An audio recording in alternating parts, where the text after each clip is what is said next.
friends, welcome back. I'm Christina, the manager at the Pacific Beach Library. Thank you for joining me for day 2 of our read-along together of A Christmas Carol by Charles Dickens.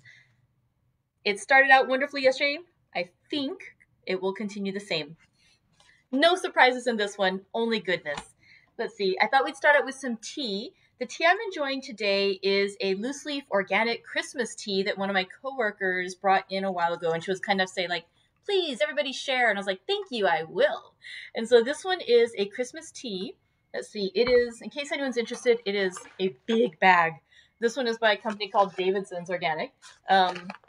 It's a whole pound of tea. And this one, it says the ingredients are black tea, cinnamon, orange peel, peppermint, cloves, rose hips, nutmeg, natural flavors, and hibiscus. And on this one, I think that the main smells that I'm getting off of it are nutmeg and cloves. It just has that really spicy, like, that Christmas spice flavor.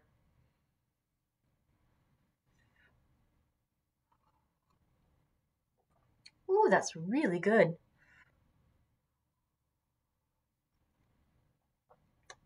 I think I'm getting the cinnamon too, but it's hard to tell. I mean, the clove and the nutmeg are really strong. The clove, I always find it kind of like numbs my tongue a little bit, but it's in a fun way. Yummy. Okay, so that's a fun tea. So let's talk a bit about A Christmas Carol. So as I mentioned yesterday, the book is divided into staves instead of chapters. And I did actually look it up after our reading. A stave is, it's sort of what you would use to refer to a stanza or a verse in a poem or a song. And because Dickens chose to call this A Christmas Carol, he was saying, he decided to go and follow that train of thought along. And so instead of having his sections divided into chapters, he called them staves. So thinking of like verses of this song.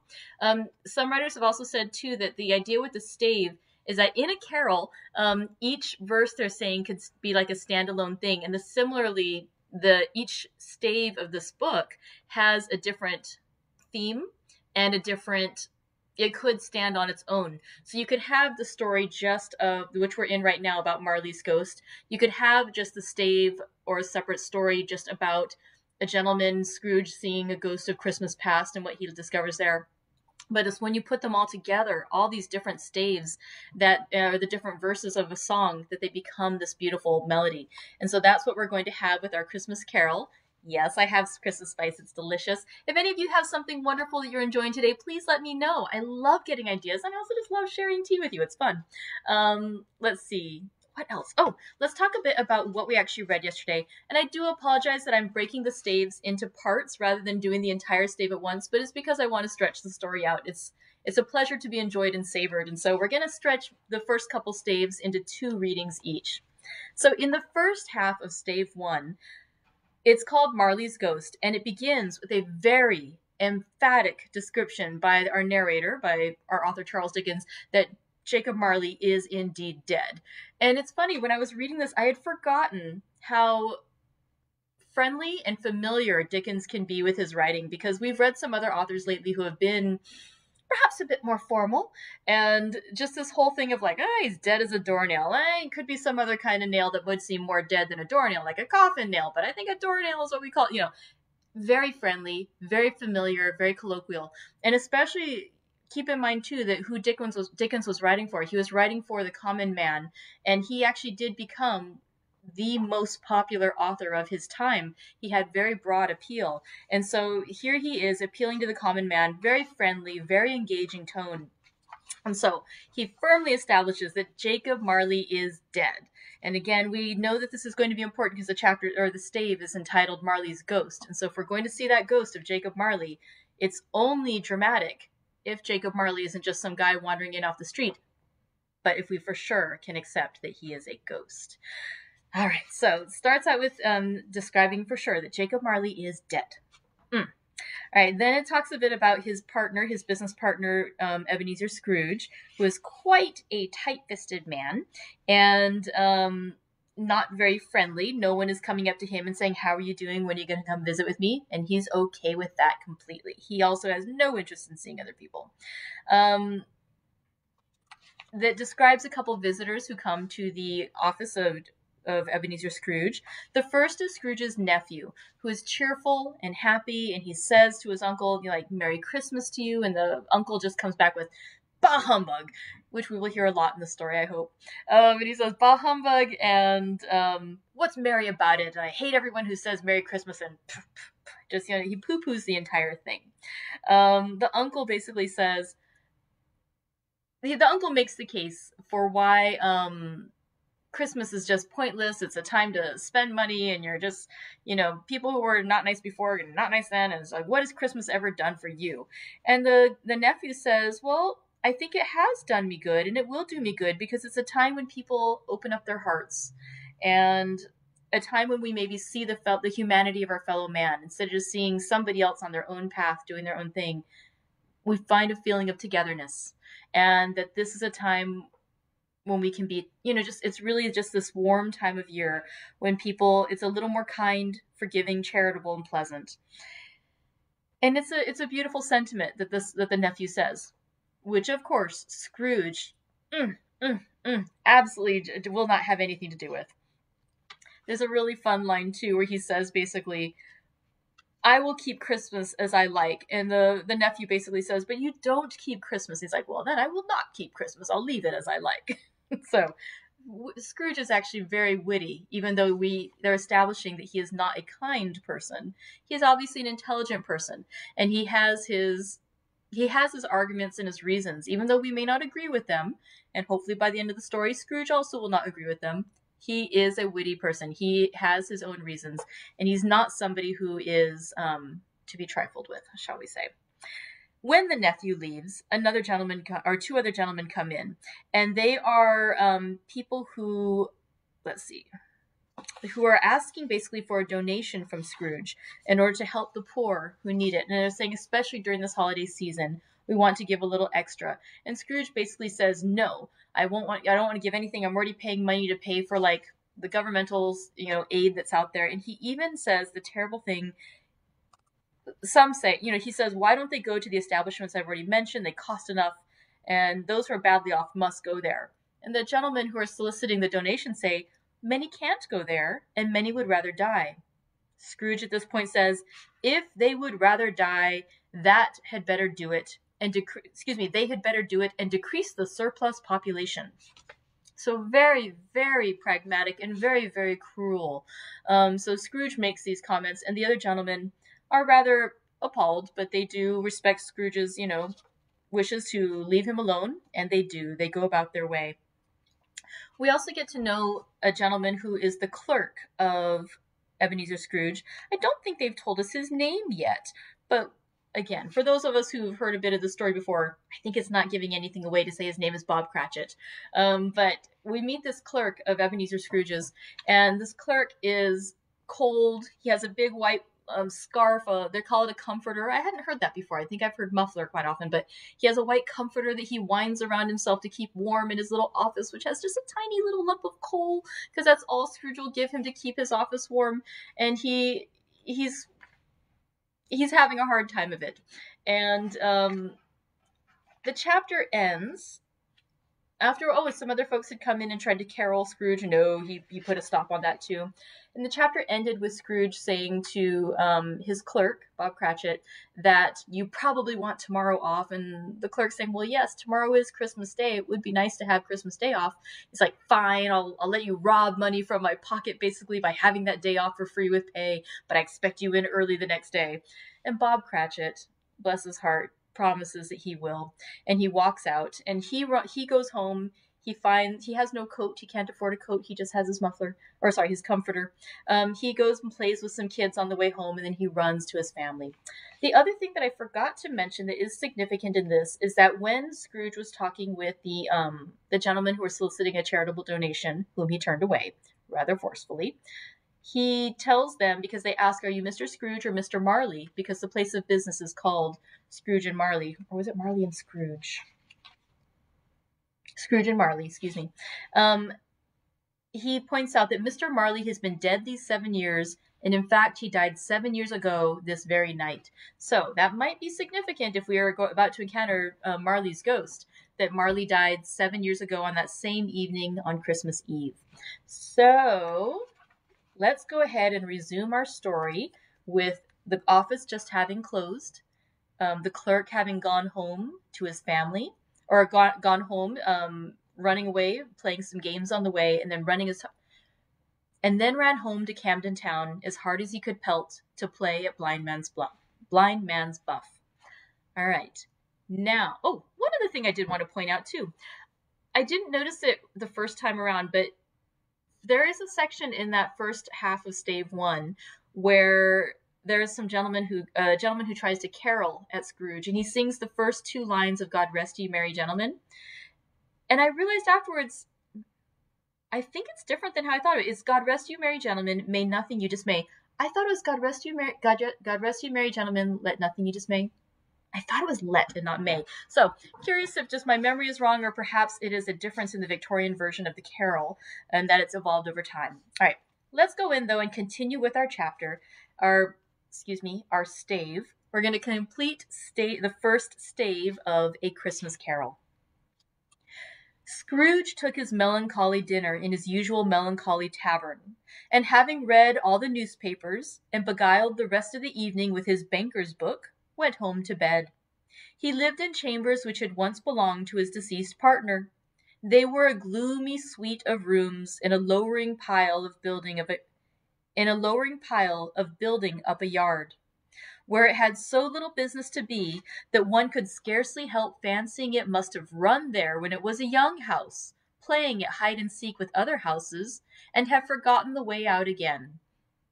It was old enough now, and dreary enough, for nobody lived in it but Scrooge, and other rooms being all let out as offices. The yard was so dark that even Scrooge, who knew its every stone, was fain to grope with his hands. The fog and frost so hung about the black old gateway of the house that it seemed as if the genius of the weather sat in mournful meditation on the threshold. Now, it is a fact that there was nothing at all particular about the knocker on the door, except that it was very large. It is also a fact that Scrooge had seen it night and morning during his whole residence in that place. Also that Scrooge had as little of what is called fancy about him as any man in the city of London, even including, which is a bold word, the corporation, aldermen, and livery. Let it also be borne in mind that Scrooge had not bestowed one thought on Marley since his last mention of his 7 years dead partner that afternoon. And then, let any man explain to me, if he can, how it happened that Scrooge, having his key in the lock of the door, saw in the knocker, without its undergoing any intermediate process of change, not a knocker, but Marley's face. Marley's face. It was not in impenetrable shadow, as the other objects in the yard were, but had a dismal light about it, like a bad lobster in a dark cellar. It was not angry or ferocious, but looked at Scrooge as Marley used to look, with ghostly spectacles turned up on its ghostly forehead.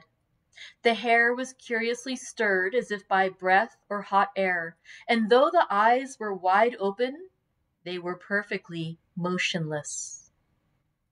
That and its livid color made it horrible, but its horrors seemed to be in spite of the face and beyond its control, rather than a part of its own expression.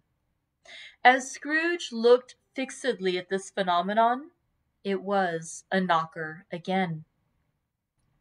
To say that he was not startled, or that his blood was not conscious of a terrible sensation to which it had been a stranger from infancy, would be untrue. But he put his hand upon the key he had relinquished, turned it sturdily, walked in, and lighted his candle.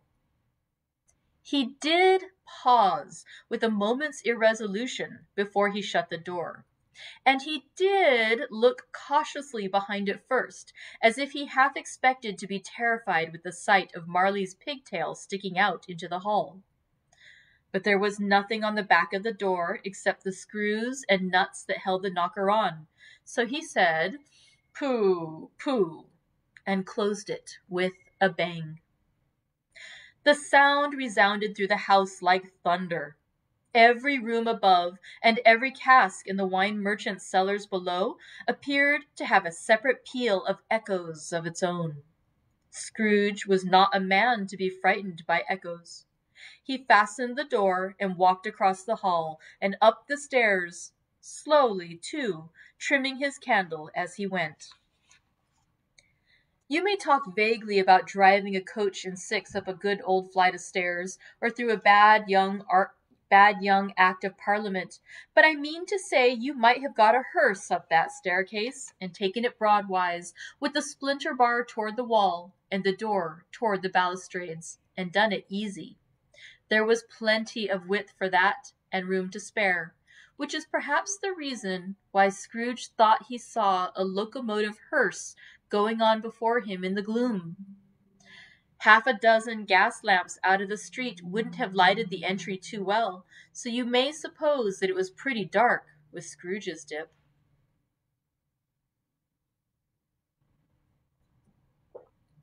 Up Scrooge went, not caring a button for that.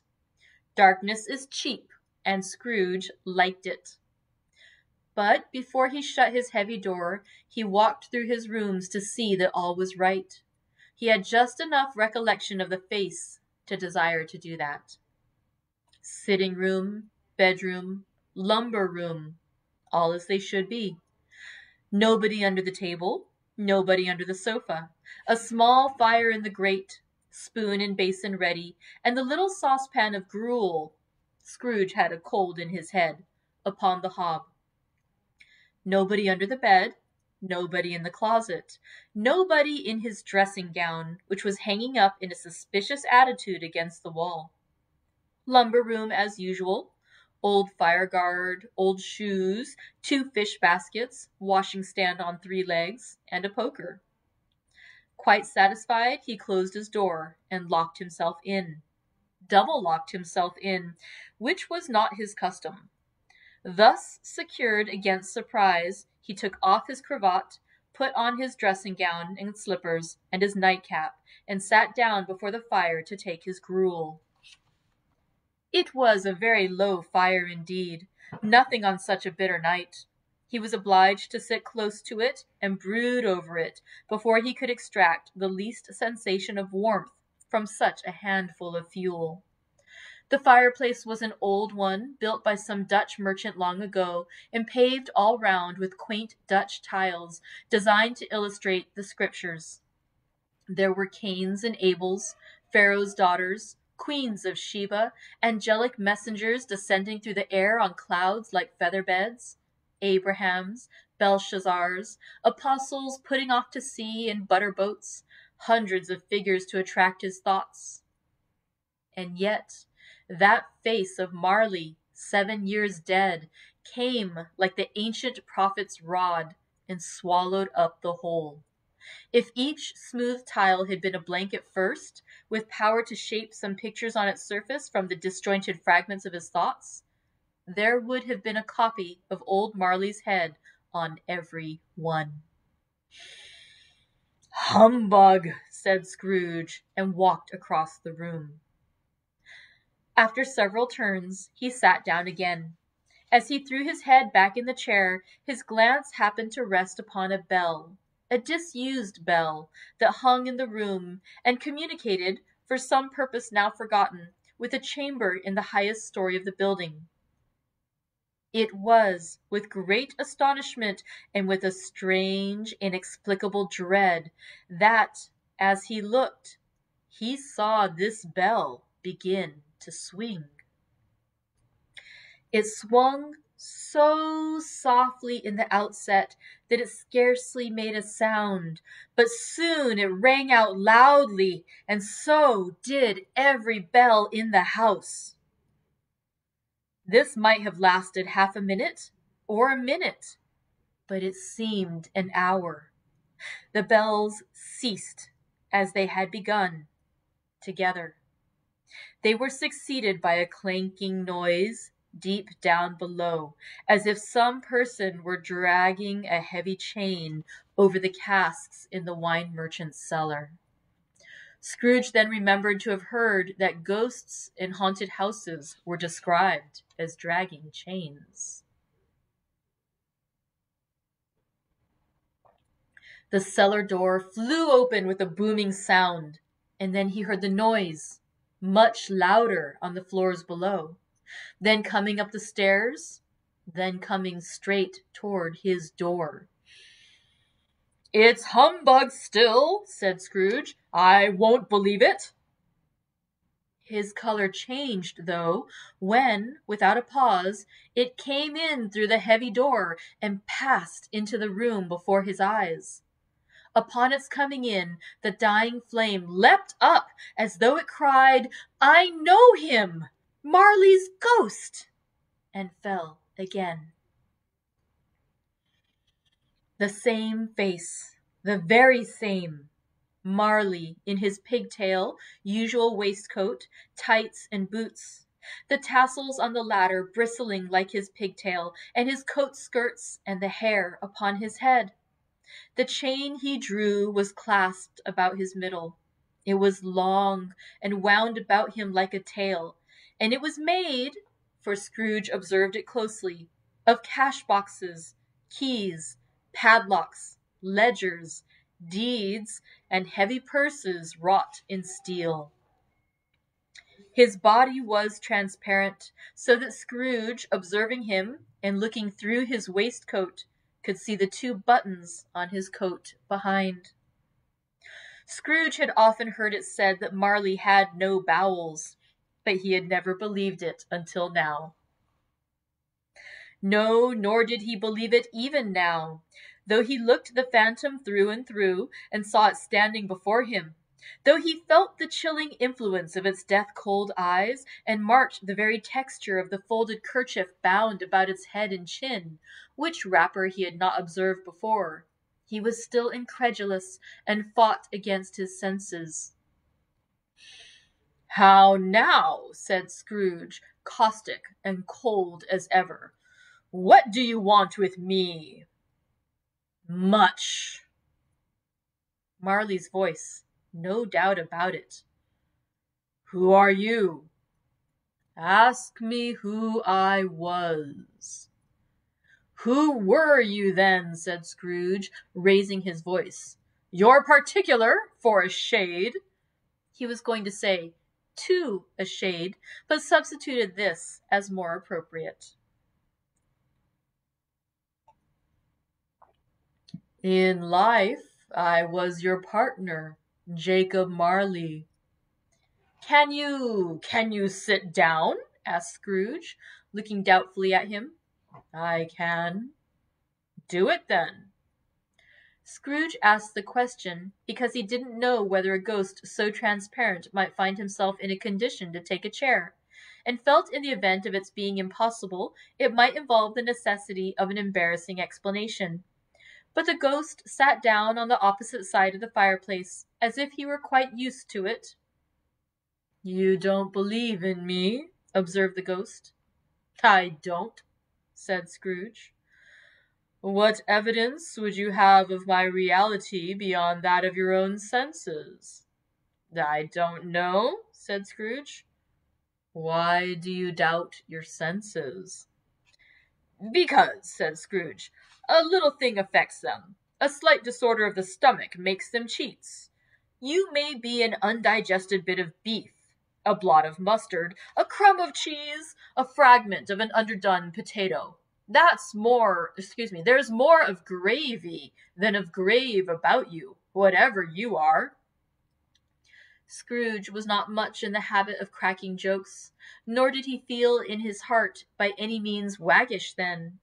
The truth is that he tried to be smart as a means of distracting his own attention and keeping down his terror, for the spectre's voice disturbed the very marrow in his bones.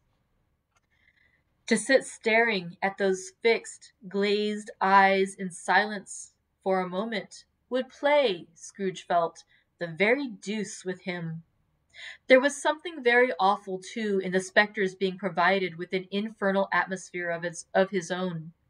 Scrooge could not feel it himself, but this was clearly the case, for though the ghost sat perfectly motionless, his hair and skirts and tassels were still agitated as by the hot vapor from an oven.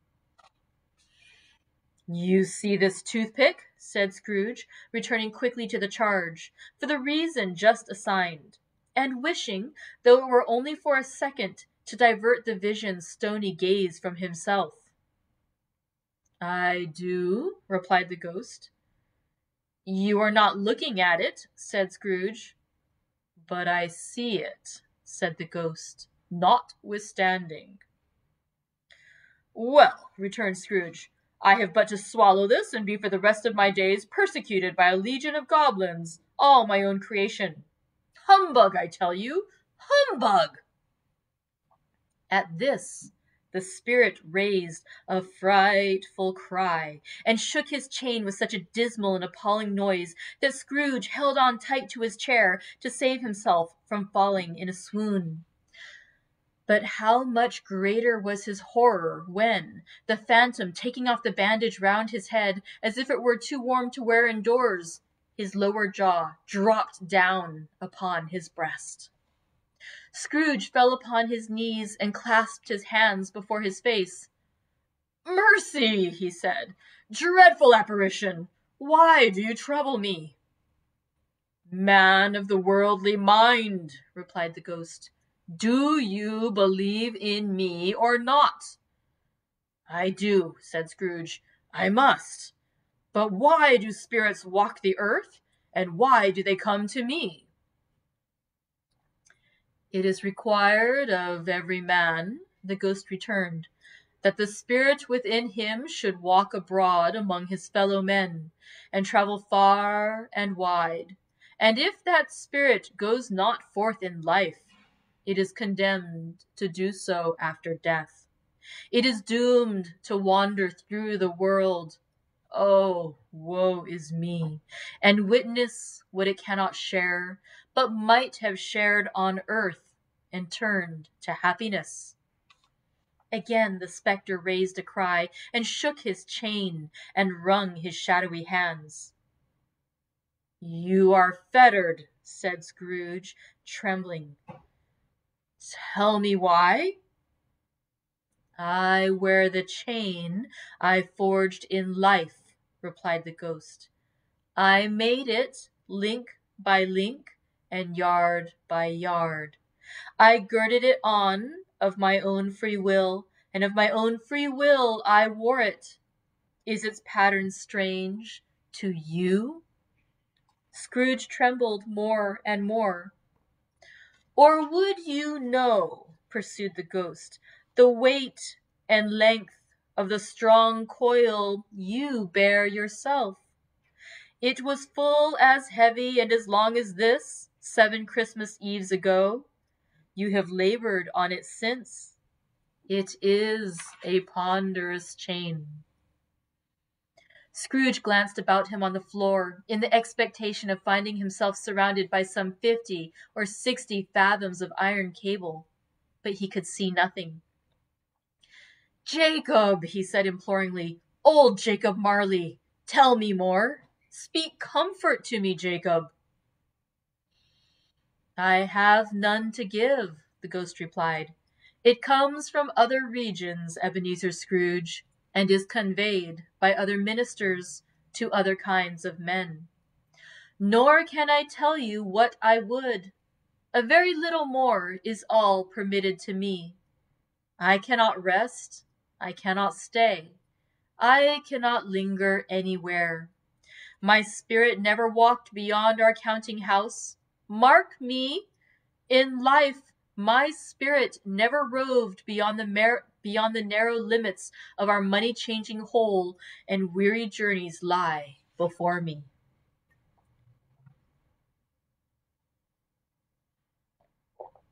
It was a habit with Scrooge, whenever he became thoughtful, to put his hands in his breeches pockets. Pondering on what the ghost had said, he did so now. but without lifting up his eyes or getting off his knees.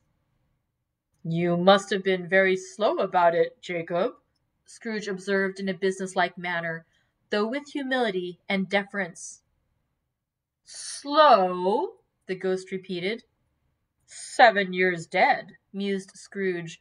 and traveling all the time? The whole time, said the ghost. No rest, no peace, incessant torture of remorse. You travel fast? Said Scrooge. On the wings of the wind, replied the ghost. You might have got over a great quantity of ground in 7 years, said Scrooge. The ghost, on hearing this, set up another cry, and clanked his chain so hideously in the dead silence of the night that the ward would have been justified in indicting it for a nuisance. Oh, captive, bound, and double-ironed, cried the phantom, not to know that ages of incessant labor by immortal creatures for this earth must pass into eternity before the good of which it is susceptible is all developed. Not to know that any Christian spirit, working kindly in its little sphere, whatever it may be, will find its mortal life too short for its vast means of usefulness. Not to know that no space of regret can make amends for one life's opportunities misused. Yet such was I. Oh, such was I. But you were always a good man of business, Jacob, faltered Scrooge, who now began to apply this to himself. Business, cried the ghost, wringing his hands again. Mankind was my business. The common welfare was my business. Charity, mercy, forbearance, and benevolence were all my business. The dealings of my trade were but a drop of water in the comprehensive ocean of my business. He held up his chain at arm's length, as if that were the cause of all his unavailing grief, and flung it heavily upon the ground again. At this time of the rolling year, the spectre said, I suffer most. Why did I walk through crowds of fellow beings with my eyes turned down, and never raise them to that blessed star which led the wise men to a poor abode? Were there no poor homes to which its light would have conducted me? Scrooge was very much dismayed to hear the spectre going on at this rate, and began to quake exceedingly. Hear me, cried the ghost. My time is nearly gone. I will, said Scrooge, but don't be hard upon me. Don't be flowery, Jacob, pray. How is it that I appear before you in a shape that you can see? I may not tell. I have sat invisible beside you many and many a day. It was not an agreeable idea. Scrooge shivered and wiped the perspiration from his brow. That is no light part of my penance, pursued the ghost.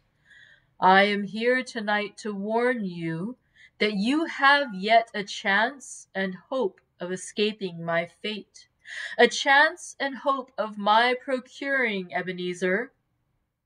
You were always a good friend to me, said Scrooge. Thank ye. You will be haunted, resumed the ghost, by 3 spirits. Scrooge's countenance fell almost as low as the ghost's had done.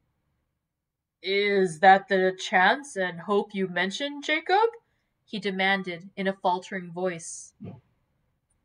It is. I think I'd rather not, said Scrooge. Without their visits, said the ghost, you cannot hope to shun the path I tread. Expect the first tomorrow, when the bell tolls 1. Couldn't I take 'em all at once and have it over, Jacob? Hinted Scrooge. Expect the second on the next night at the same hour, the third upon the next night when the last stroke of 12 has ceased to vibrate. Look to see me no more, and look that, for your own sake, you remember what has passed between us. When he had said these words, the spectre took his wrapper from the table and bound it round his head as before. Scrooge knew this by the smart sound his teeth made when the jaws were brought together by the bandage.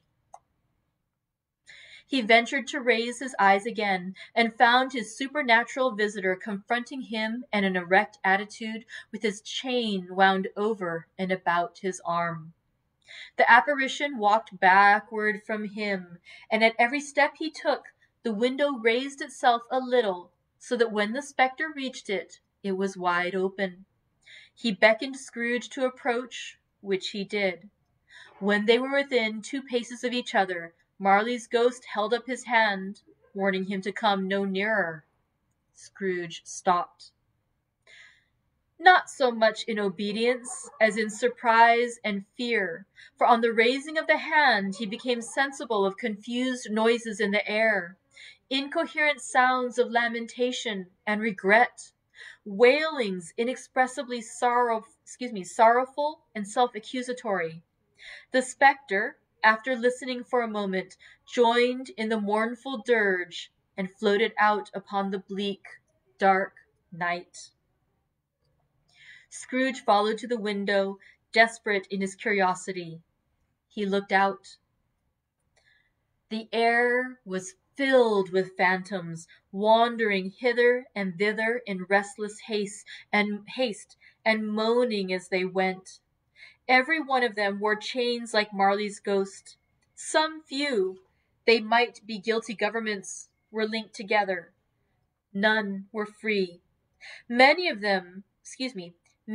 been personally known to Scrooge in their lives.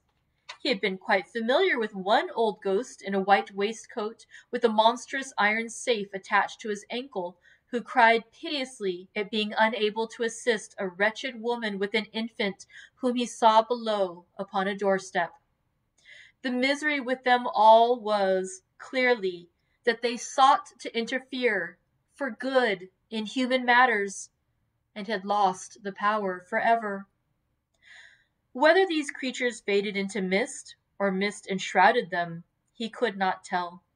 But they and their spirit voices faded together, and the night became as it had been when he walked home. Scrooge closed the window and examined the door by which the ghost had entered.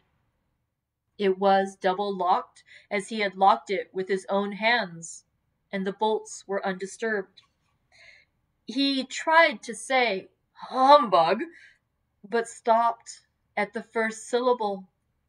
And being, from the emotion he had undergone, or the fatigues of the day, or his glimpses of the invisible world, or the dull conversation of the ghost, or the lateness of the hour, much in need of repose, went straight to bed without undressing, and fell asleep on the instant. That concludes Stave 1 of A Christmas Carol. We'll continue next Monday with the second stave of A Christmas Carol, which is entitled The First of the Three Spirits. So I look forward to seeing you next time. Thank you very much for joining me today.